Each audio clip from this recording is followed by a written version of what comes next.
The Rural Electrification Agency (REA) successfully launched the Energizing Agriculture Program (EAP) to provide off-grid electricity to agricultural clusters by collaborating with stakeholders within the power and agriculture sectors.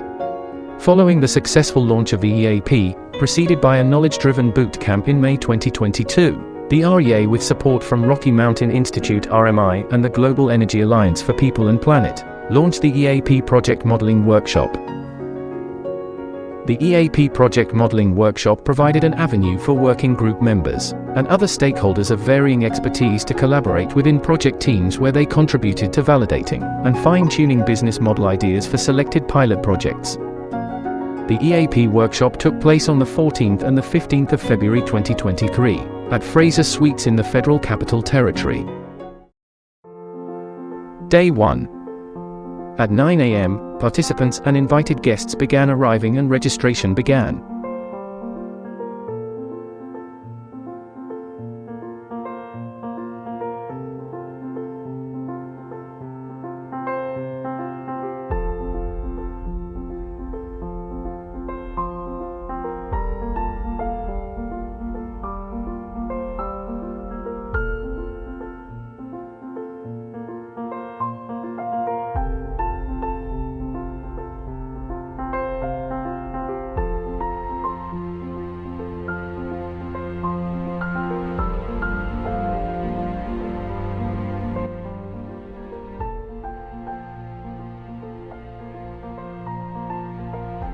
To commence the session, general introductions were made by participants, invited guests, high-level dignitaries, development partners, private sector players and other professionals in the agriculture energy sector.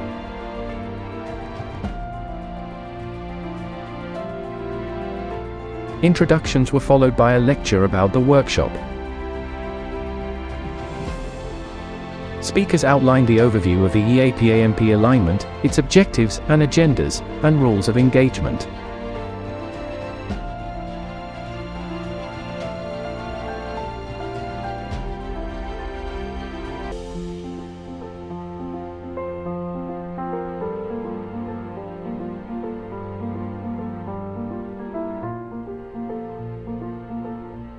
After the introductions, guests gave their opening speeches.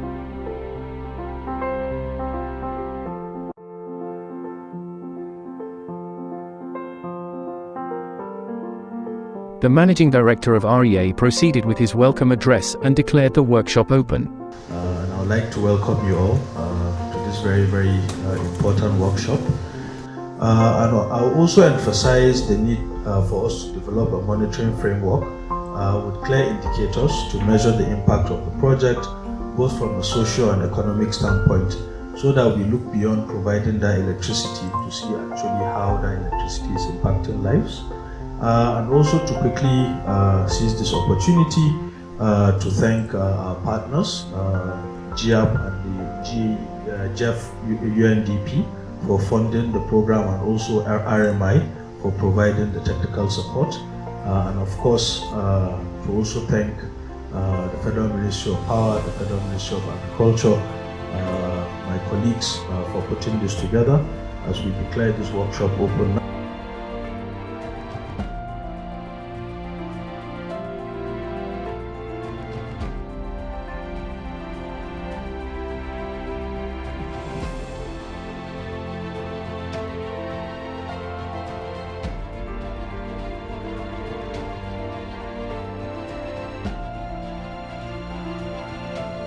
At 10:30 a.m., EAP team members introduced the breakout session to the participants.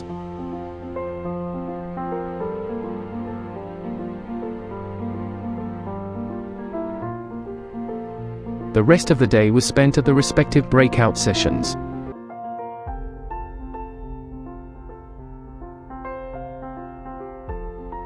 Three sessions were held in between breaks.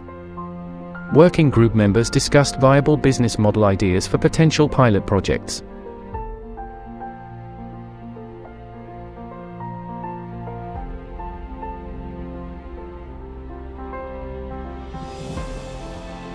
Apart from this meeting, we're going to have another one to look at the financial components of the model. But here we just want to see if the model is even workable? Like, what's the, let's have something that would work.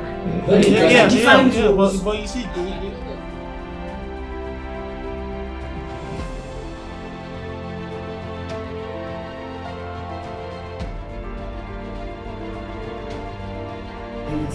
So this is the cost of my project. It is side by side, the dynamics of the community. How then do you balance it out? You see, the reality is in rural areas, they just feel entitled. Yes. Sustainability, you've got to try. The sessions concluded the day's proceedings.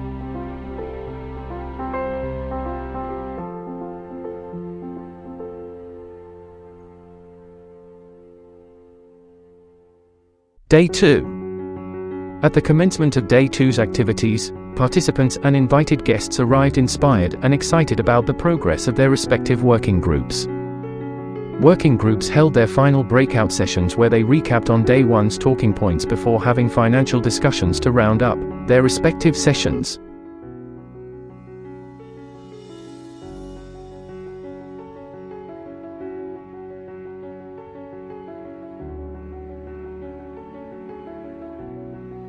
The community is not electrified. You can bring in mobile charging stations, which is a value-added service. You bring those devices to the location where you have the captive plant, charge them, and then carry it down to the community where they are. however, residual energy can still be given in compensation for having provided land. If I sell it, I've gotten mortality of maybe 50. It's not going to work, And they don't, normally they will not charge their... So obviously the lower, the less cost they're going to spend on steel. And so the kind of material you use, for instance, can also matters in terms of your cost. So I think there was talking about the tariffs and the preferred payment options, all those things. I think that basically gave us some head start to start looking at the revenue stream. So we'll stay on that.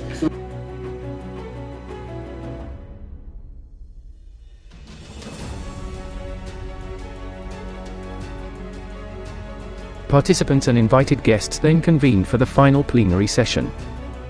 Each working group made a presentation on the progress of business model discussions. So there will be that kind of tripartite agreement between the facility, the community, and the developer. The developer's role, of course, is to deploy the mini grid and continue to operate and maintain the mini grid. But the developer also has this relationship externally with the state and or with the DISCO, depending on the area. If there are already infrastructures on ground, like Simon said, they would have to align and get approval before they would. So the developer has this relationship with the state government and DISCO. Credit guarantee is also related to financial resources here. In many cases, projects of this nature tend to not be exactly attractive to some of these financial partners because of inherent risk associated. So the availability of guarantees also helps in securing such financing. So we also identified it as a key resource. The debts, the grants which were already identified, and then the physical resources, of course the land, which also appeared prominently in that schematic, very important input here. So we, in our wisdom, felt that the best model that will be geared towards ensuring that there is sustainability in terms of operations and maintenance, sustainability in terms of reliability and quality of energy access that will power these centers, is to have a model where we build, operate and own. EAP team members reviewed the outcomes of the working group discussions, and further discussed the next steps needed towards finalizing the project development design for the pilot project. The session was concluded by closing remarks from invited guests and stakeholders. The EAP project modeling workshop was a success. The interactive breakout sessions allowed working group members to brainstorm and have in-depth discussions. Members now have sufficient information to finalize the business models for pilot projects. Any gaps in terms of information required for system design or financing plans have been closed. Okay, my name is Suleiman Babamanu. I am the Nigeria Country Director for RMI, and today we are attending the modeling workshop for project modeling workshop that is implemented by the Rural Electrification Agency with partnership with RMI and the Global Energy Alliance for People and Planet. I think we were here last April 2022 to launch the Energizing Agriculture project. And a key component of that is stakeholder engagement and scaling. Essentially, what we're doing today is the team from the REA with the support from RMI has gone out to, with the support of the stakeholders and the technical working group, to come up with data of about 2,000 sites, which was scaled down to about 200 and a further 70. So the essence of this workshop is to be able to bring together technical experts, policymakers, financiers, developers to be able to select the top 20 sites that would be sustainably implemented with the right type of business model, and with the mind of being able to scale the project. So it's important that these groups of people are coming together, agriculture experts and energy providers, to be able to have a win-win situation between agribusiness and energy suppliers, especially developers in off-grid communities. So happy to be here and looking forward to coming up with business models at the end of this workshop that would be scalable, implementable, and be sustainable over time. Thank you very much. My name is Mohamed Jibril, and I'm the program lead for the Energizing Agriculture program.